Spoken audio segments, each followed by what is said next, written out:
That's Estonia over there, and then when you go a little bit north of Estonia, St. Petersburg is about 300 kilometers in that direction. Oud-premier Alexander Stubb haalt zijn gelijk. De neutraliteit die altijd zo gekoesterd werd, voelt voor veel Finnen sinds het begin van Poetins oorlog ineens heel naïef.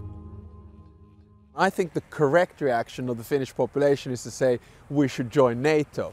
Of course, this is a little bit like fire insurance. You know, you don't buy it when the fire is on. You either buy it before or then you become wise and, you know, buy it when the conflict is over. Dit zijn Sampo en Alexi. Ze kennen elkaar van een gamingforum en starten een petitie omdat ze een referendum willen over NAVO-lidmaatschap.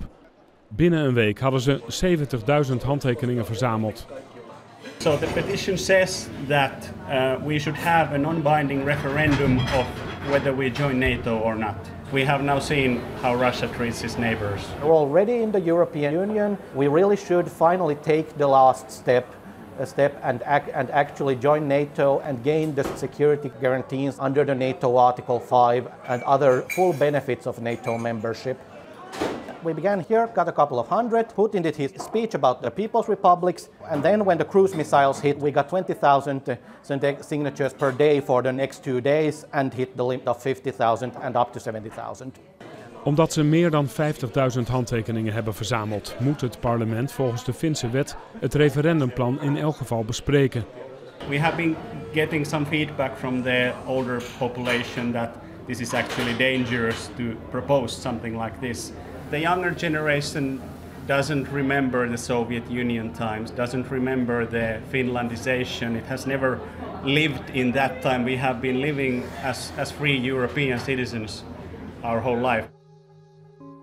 De Finlandisering, een beladen term die slaat op de periode na de Tweede Wereldoorlog, waarin Finland zijn formele onafhankelijkheid mocht behouden, maar zich in de praktijk moest schikken naar de grote Russische buurman.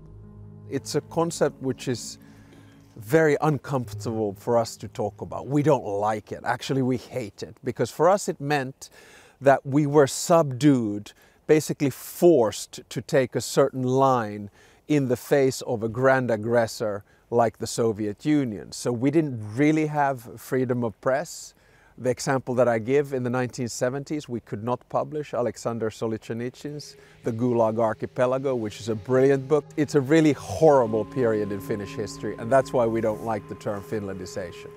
De tijden zijn veranderd.